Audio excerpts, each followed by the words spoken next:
Hello বন্ধুরা, Shweta village food cooking চ্যানেলে আপনাদেরকে আবারও স্বাগত। আশা করছি আপনারা সবাই খুব ভালো আছেন এবং সুস্থ আছেন। তো বন্ধুরা, আজকে আমি খুব সহজভাবেই একটা কালাকাঁদ বা মজার একটা মিষ্টি বানাবো, যেটা বানানো কিন্তু খুবই সহজ। যদি মিষ্টি খাওয়ার ইচ্ছা হয় তখন কিন্তু এই মজার মিষ্টিটা বানিয়ে নেওয়া যেতে পারে। আর বানানো খুবই সহজ, সময় কিন্তু কম লাগে। তাহলে চলুন বানিয়ে ফেলি। আর এই রেসিপিটা কিন্তু আমি দুধ এবং পাউরুটি দিয়েই বানাবো। তো চলুন বানিয়ে ফেলি। তো সেই জন্য আমি ক্ষীরটা বানিয়ে নেব। তো এখানে আমি 1 লিটারের বেশি দুধ একটু ফুটিয়ে নিচ্ছি খুব ভালো করে। দুধটা ফুটে বেশ ঘনও হয়ে গেছে আর অনেকটা কমেও গেছে জাল দিতে। এবার আমি পরিমাণ মতন চিনি দিয়ে দিলাম। চিনিটা আপনারা যেমন মিষ্টি পছন্দ করবেন তেমনই দেবেন।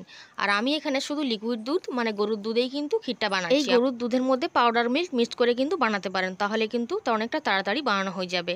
আর এখন দুধটা যে এতটা ঘন হয়ে এসেছে, মালাই হয়ে গেছে, এই মালাই কিন্তু 2 হাতা আমি তুলে রেখে দিলাম। এরকম বাটিতে রেখে দিচ্ছি এখন। আর দেখুন ক্ষীরটা প্রায় হয়েই এসেছে। আর একটুক্ষণ আমি জাল দিয়ে নেব। আর অনবরত কিন্তু এরকম হাতা বা খুন্তি দিয়ে নাড়িয়ে চাড়িয়ে যেতে থাকতে হবে। ক্ষীরটা আমি এরকমই রাখবো, এর থেকে বেশি কিন্তু আর শক্ত করব না। তাই আমি গ্যাসটা অফ করে দিচ্ছি। আর ক্ষীরটা এখন বাড়িতে ঢেলে নেবো। আর এখানে পাউরুটি নিয়ে নিয়েছি, আরও পাউরুটি কিন্তু আছে, এরকম স্লাইস পাউরুটিগুলো নিয়ে নিয়েছি। আর এই 4 সাইডটা কেটে নেব। এইগুলো একটু শক্ত বলে মনে হয়, তো সেই জন্য আমি এগুলো কেটে নিচ্ছি। তো সবগুলোকে আমি কেটে নিয়েছি। আরও পাউরুটি আছে, সেগুলোকেও কেটে নিয়েছি। আর এরকম একটা থালা নিয়ে নিয়েছি, আপনারা যে কোনো পাত্রেই বানিয়ে নিতে পারেন। আর কিছুটা পরিমাণ ক্ষীর আমি এখানে দিয়ে দিচ্ছি। দিয়ে থালার একটা সাইড এরকম ছড়িয়ে দেব। বেশি মোটা করে দেওয়া দরকার নেই, এরকম হালকা করেই ছড়িয়ে দিচ্ছি। অর্ধেক থালাটাতে আমি এরকমভাবে ছড়িয়ে দিয়েছি। আর যে স্লাইস পাউরুটিগুলো ছিল সেগুলোকে এরকমভাবে চেপে চেপে সেট করে দিচ্ছি। এরকমভাবে সুন্দর করে হাত দিয়ে কিন্তু বসিয়ে দিতে হবে। আর ভালোভাবে কিন্তু জুড়ে দিতে হবে, যেন একটু ফাঁকা না থাকে। তো পরপর 3টে রুটি আমি এরকম বসছিল, তো আমি বসিয়ে দিই। আর কয়েকটা পাউরুটিকে এরকম ছোটো ছোটো করে কেটে নিয়েছি, যে সাইডে যে জায়গাগুলো থাকবে সেগুলো কিন্তু ফিল করে দেবো ছোটো ছোটো পাউরুটির টুকরো দিয়ে। মানে কোনোভাবে খালি রাখা যাবে না, সব কিন্তু এভাবে চেপে চেপে বসিয়ে দিতে হবে, সুন্দর করে সেট করে দিতে হবে। আর যে জায়গাগুলো খালি থেকে যাবে বা একটু অসুবিধা হবে, সেই জায়গাগুলো একটু পাউরুটির টুকরো দিয়ে দেবো। এরকম সুন্দর করে টুকরো টুকরো করে দিয়ে দিচ্ছি, সেগুলোকে এরকম চেপে চেপে সেট করে দিয়েছি। আর যে দুধটা তুলে রেখেছিলাম মানে মালাইটা তুলে রেখেছিলাম, খুব ভালোভাবে সবার উপরে কিন্তু দিয়ে দেব। চামচ দিয়ে সবার গায়ে দিয়ে দিচ্ছি। সব রুটিগুলোর গায়ে আমি খুব সুন্দরভাবে দিয়ে দিয়েছি।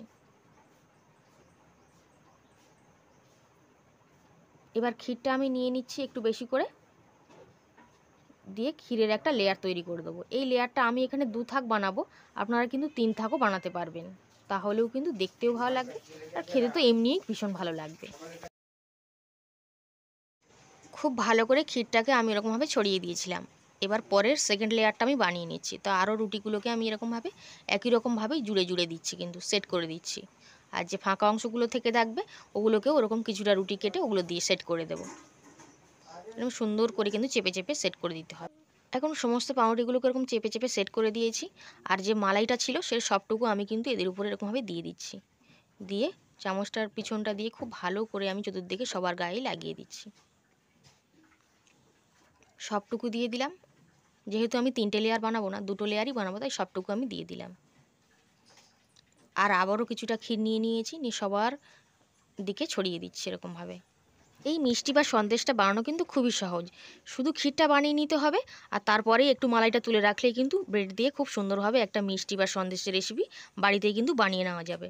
আর আমি এরকমভাবে খুব ভালোভাবে সেট করে দিয়েছি। আর এর উপরে কিছু কাঠবাদাম আর কাজু বাদাম খুব ভালো করে কেটে নিয়েছিলাম, সেগুলোকে ছড়িয়ে দিচ্ছি। আপনারা পেস্তাও দিয়ে দিতে পারেন। দিয়ে একটু সেট করে দেবো, দিয়ে 3-4 ঘন্টা পর আপনাদেরকে দেখাবো। 3-4 ঘন্টা কিন্তু রেখে দিতে হবে, তাহলে খুব ভালোভাবে সেট হয়ে যাবে।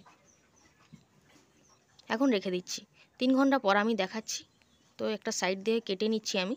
তো এরকম ছোটো ছোটো পিস করে কেটে নেবো। এই পিসটা একটু বড় করে কাটছি। এই সন্দেশটা আপনারা খুব সহজেই কিন্তু বানিয়ে নিতে পারবেন। কোনো রকমের ঝামেলাও হবে না, কোনো রকম অসুবিধাও হবে না। আর খুব তাড়াতাড়ি কিন্তু এতটা ভালো একটা সন্দেশ বানিয়ে নেওয়া যাবে। কতটা সুন্দর দেখতে লাগছে দেখুন। তো আমি এটাকে তুলে, এই পিসটাকে তুলে একটা প্লেটের মধ্যে রেখে নিচ্ছি। 3টে লেয়ার হলেও কিন্তু দেখতে ভালো লাগতো। পরপরগুলো সব তুলে নিয়েছি, আর এই 2টো বাকি ছিল এগুলো তুলে নিলাম। আর এগুলোকেও ছোটো ছোটো পিস করে নেব, এই যেগুলো বাকি আছে একটু টুকরো টুকরো সব কালাকাঁদ মিষ্টিগুলোকে তুলে একটা প্লেটে আমি সাজিয়ে দিয়েছি। দেখতেও সুন্দর লাগছে, খেতে তো ভীষণ সুন্দর হয়।